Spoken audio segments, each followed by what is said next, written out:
Every new mainline Final Fantasy game has massive expectations and hype to live up to, though not all of them do it successfully. Ever since Square Enix officially announced Final Fantasy XVI though, there's been a lot of optimism surrounding the game, from the development team taking charge of the project to its fantasy setting. There's plenty about the game that many are excited about. Information on Final Fantasy XVI has been scant for quite some time, but with producer Naoki Yoshida having said not long ago that new details would be shared in spring 2022, it hopefully won't be long before we hear more about Final Fantasy XVI. Ahead of that, here we're going to talk about a few more of our own hopes and dreams for the game, or to be more specific, some pitfalls that we're hoping it'll avoid. Linear design.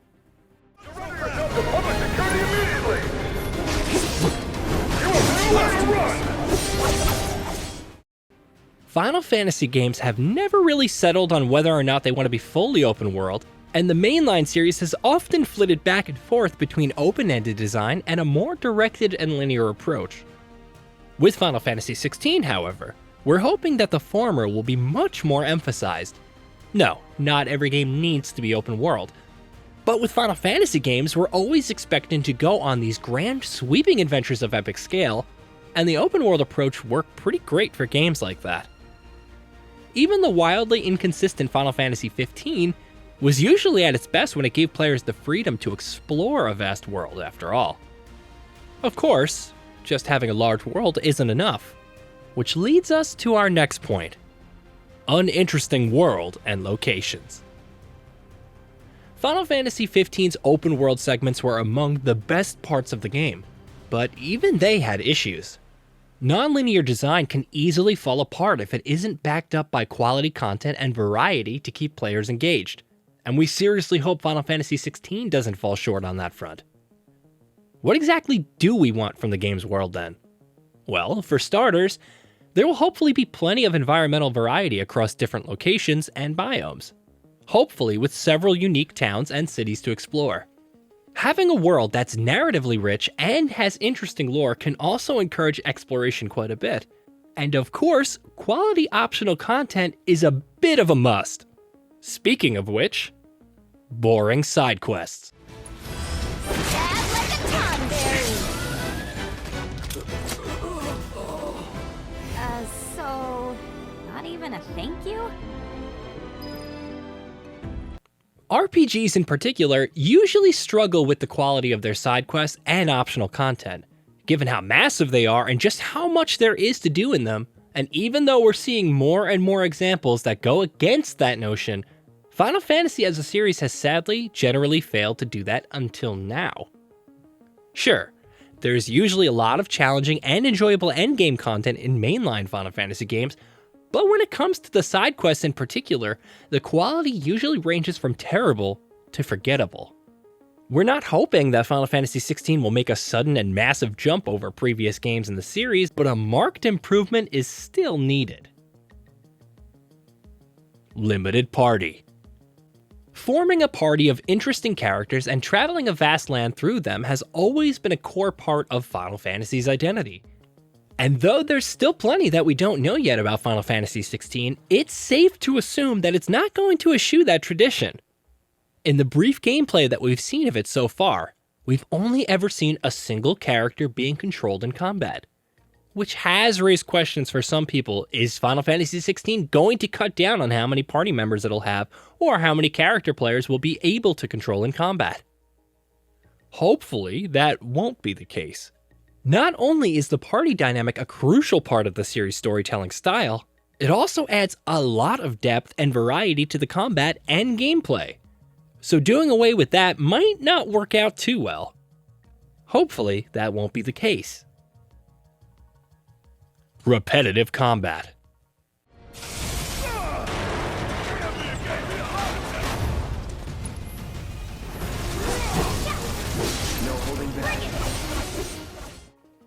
Honestly, this is something that most games with a certain length have to be mindful of. RPGs in particular. Spend too much time with any combat system, and if it doesn't have enough depth and variety, it won't hold your attention for long. Final Fantasy as a series has traditionally experimented a lot with its combat systems from game to game, so it's hard to be sure exactly what kind of combat we'll have in Final Fantasy XVI. Our hope, of course, that it's something that can not only keep our attention throughout its runtime, but manage to remain fresh and genuinely entertaining from beginning to end. That's easier said than done, of course, but throw enough unique and varied boss fights and progression mechanics in there, and the job will be more than half done. Oh, and speaking of progression mechanics, uninteresting progression. To be clear, an RPG doesn't necessarily have to think outside of the box with its progression mechanics to be good. Even the simplest leveling up and progression systems can be engaging if executed properly. A new Final Fantasy game, however, is a different beast. The series has never been afraid to experiment and try things with its progression mechanics. From the sphere of grid of Final Fantasy X to the license board of Final Fantasy XII, and more. Final Fantasy XVI will need to ensure that its progression mechanics are built around a system that offers proper build variety and meaningful gameplay choice to players. But at the same time, many will be expecting to do it in a unique manner that puts some spin on the genre conventions. Unfocused story.